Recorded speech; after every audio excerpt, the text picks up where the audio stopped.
बिस्मिल्लाहिर्रहमानिर्रहीम। अस्सलामुअलैकुम। परदेसी न्यूज़ में खुशामदीद। मैं हूँ साजिद अली।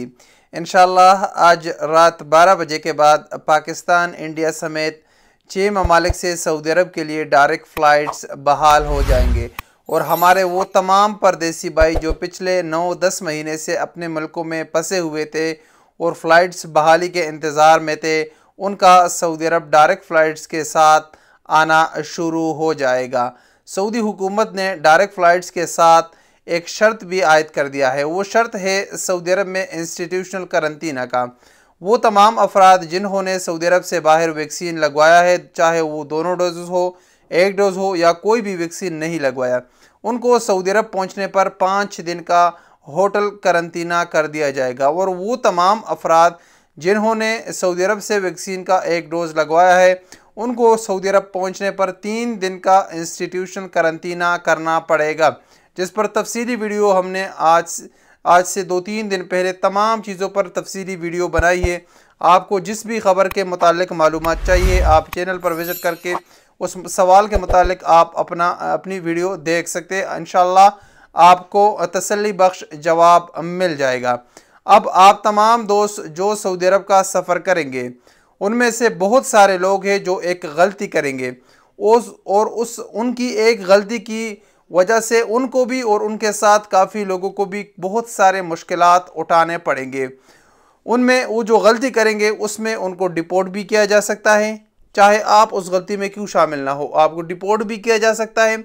सऊदी अरब में सख्त से सख्त सज़ा भी आपको दी जा सकती है, आप पर जुर्माना भी आयद किया जा सकता है, आपको कैद भी किया जा सकता है। उसके साथ साथ आप मज़ीद लोगों के लिए भी मुश्किलात का बायस बन सकते हैं। गलती क्या है?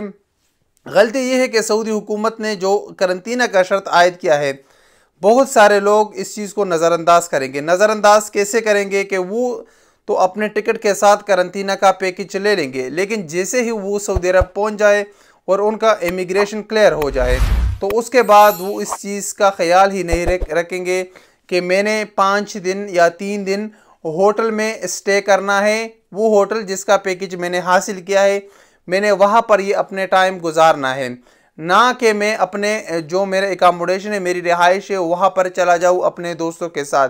तो ये आप में से ये गलती बहुत सारे लोग करेंगे। वो कहेंगे कि खल्ली वल्ली, अब हम एक बार सऊदी अरब पहुँच गए, अब हम अपने रिहाइश पे जाते हैं, हमने करंतना करना ही नहीं है। हालांकि आपको यहाँ पर एक चीज़ क्लियर कर दूँ, जब आप सऊदी अरब पहुँचते हैं जिस फ़्लाइट के ज़रिए भी, तो आपका डेटा उस इंस्टीट्यूशनल क्वारंटाइन वाले जिसका आपने पैकेज दिया उनके पास मौजूद होता है। वो बस वाला जो आपको ट्रांसपोर्ट फराहम करता है एयरपोर्ट से होटल तक, उसके पास आपके नाम का लिस्ट मौजूद है। वो आपके इंतज़ार में खड़ा होता है। जो बंदे भी आते हैं वो लिस्ट से चेक करके बस में बिठाते हैं। अगर जो बंदे उसमें मिस होंगे तो वो डेली अपने होटल में रिपोर्ट करेंगे, हुकूमत को उसका डेटा फराहम करेंगे। तो आपके जो रिहाइश है, आपकी जो भी मालूमात है, वो सऊदी हुकूमत के पास है। सऊदी हुकूमत उससे ट्रेस करके आपको पकड़ सकते हैं और आप पर यह सजाए के डिपोर्ट किया जा सकता है। और इसके साथ अगर ज़्यादा मकदार में, ज़्यादा तादाद में लोग इस तरह ये गलती करेंगे तो शायद सऊदी हुकूमत इसका सख्त एक्शन ले, कोई मज़ीद पाबंदी इन ममालिक पर लगा दे। तो खुदारा, आपने जब इतना टाइम अपने मुल्क में गुजारा सऊदी फ़्लाइट्स बहाली के इंतज़ार में, तो जब आप सऊदी अरब पहुँच जाए तो दोस्तों के साथ अपनी रिहाइश पर जाने के बजाय आपका जो इंस्टीट्यूशनल करंतना है, 5 दिन है, 3 दिन है, वो आप पूरा करो। उसके बाद आप अपने दोस्तों के साथ आराम और खुशी के साथ जाए। आप ये गलती बिल्कुल भी ना करें। बहुत सारे लोग अब इस वीडियो के नीचे कमेंट्स करेंगे कि हुकूमत को कोई मसला नहीं, आप लोगों को तकलीफ़ है, आप लोग ऐसी बातों को उछालते हैं। भाई, हमारा काम है आप लोगों की मदद करना, आप लोगों को सही खबर से बाखबर करना। हमारा हरगिज़ मकसद ये नहीं है कि आपको कोई झूठी और गलत खबर पहुंचा दे। इस वीडियो से मेरा क्या बन जाएगा? कुछ भी नहीं। लेकिन मेरा मकसद ये है कि मेरे किसी अजीज़ भाई को, जो परदेसी भाई हो, उसको तकलीफ़ उठाना ना पड़े। खुदा ना करे कि ये पाबंदी दोबारा लग जाए और आप में से जो लोग मुश्किलात का शिकार हुए उनको मज़ीद मुश्किलात का सामना करना पड़े। तो हमारा मकसद आपको सही तरीके से गाइड करना है, आपको कोई गलत इन्फॉर्मेशन नहीं देनी है। तो ये खुदारा ये गलतियाँ बिल्कुल भी मत करें। अस्सलामु अलैकुम वरहमतुल्लाहि वबरकातुहू।